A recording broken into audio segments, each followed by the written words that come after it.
Сегодня второй и заключительный день Всероссийского форума «Блогинг-2018», который проводился по инициативе главы республики Юнусбека Евкурова. В первый день блогеры посетили равнинную Ингушетию, познакомились со многими достопримечательностями и особенностями ингушского народа. Ну а сегодня второй день форума прошел в горах. Там участникам показали и рассказали о всех культурных памятниках истории ингушей.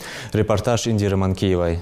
Стереотип о том, что утро добрым не бывает, сегодня разбит участниками «Блогинг-2018». Как только взошло солнце, все они отправляются знакомиться с ингушскими горами. А в помощь канатная дорога в Арымхи. Ну, реально, виды потрясающие. Типа, вот если сравнивать с Москвой, здесь очень чисто и природа другая. Вот.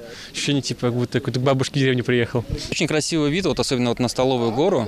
Вот, и реально с той высоты видно, что она вот, ну, больше вот похожа вот именно на Столовую. Там понравился вот разлом есть вот в скалах. Да, и там такой огромный камень лежит, такой, ну, классно. Виды классные, пофоткали, поснимали. Вы знаете, я второй раз в Ингушетии, но первый раз в горах. Впечатления просто незабываемые. Даже вот сегодня мы утром проснулись. Вчера приехали, было темно, а сегодня, соответственно, утро, рассвет и горы, высота.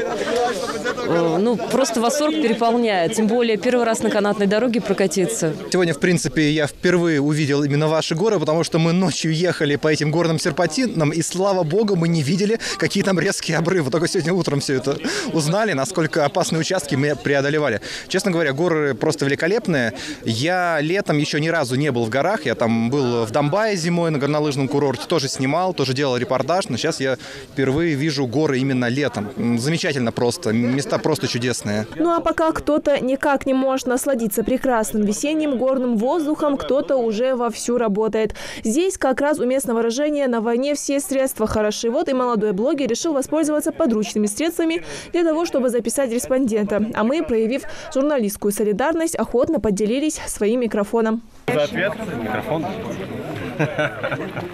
В общем, этот микрофон мне больше не нужен. И наше оборудование сегодня поменялось на новое современное оборудование. И мы идем дальше. Ну а дальше блогеров ждет увлекательная экскурсия по Джейрахскому району. Путь лежит к башенному комплексу Эгикал.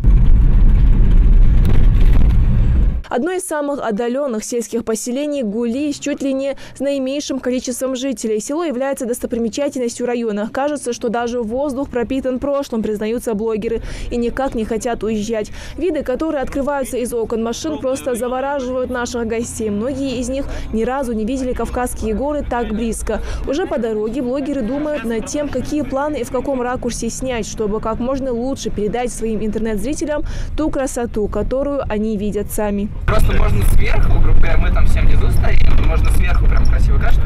А в какой-то момент, уже не сдержавшись, нарушая план, делегация даже останавливается, чтобы подышать этим воздухом и окунуться в древнюю историю Ингушетии. Ну и, конечно же, как без фотосессии. Ох, это прям вот ради этого можно было приехать в Ингушетию. Прям переполняет горы, просторы, просто сумасшедшие впечатления, сумасшедшие ощущения. Очень хочется приехать снова, я просто поеду сюда на машине. Не будет никаких туристов, никого. Просто приехать, остановиться, и чтобы никто не мигал, не звал никуда, не дергал.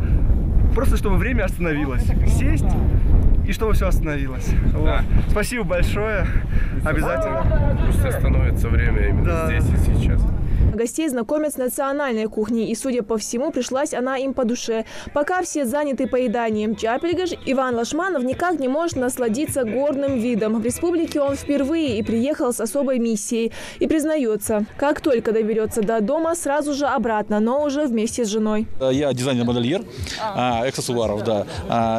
Моя мастерская уже 300 лет скоро будет, да? И я в этом году буду праздновать юбилей. Вот. В моей мастерской не просто 300 лет, да, в моей мастерской присутствует 300 лет? 300 лет, да, с 1718 года. То есть это древо было и фамильная мастерская моих дедов. Сейчас я его поднял, вывел на новый уровень, получил как бренд. И 5-й год я занимаюсь профессионально им. Я сделал специальную коллекцию памятные места Ингушетии, изучил этот весь момент, изучил памятные места, сделал орнаменты, то есть это, да, то есть это будет портмоне и чехол для телефона. А вот, наконец, и башни. Времени мало, а успеть нужно много. Сделать подсъемки, записать стендап, да и главное, просто насладиться невероятными строениями прошлых веков. Зоя Богданова ведет блог о здравоохранении. И, конечно, как без путешествий. Посетив башенные комплексы, она уже знает, о чем будет писать и рассказывать подписчикам. Девушка всерьез задумалась о том, чтобы в процесс современного строительства внедрить методы наших дедов. Они совершенно неожиданные, они интересные. Правда, очень много интересного, особенно про молоко.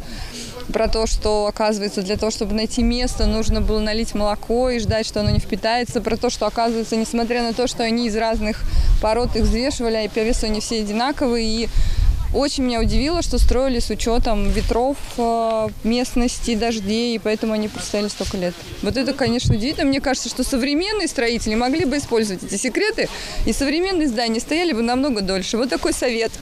Следующая остановка – храм Тхыба-Ирды. Интересная находка именно для тех, кто увлекается историей. Блогерам рассказали, что это за сооружение. Ну а в завершении экскурсии памятник, посвященный событиям осени 92 года. Эта история тронула до глубины души всех участников. Индира Манкиева, Рамзан Мирзоев, Новости 24.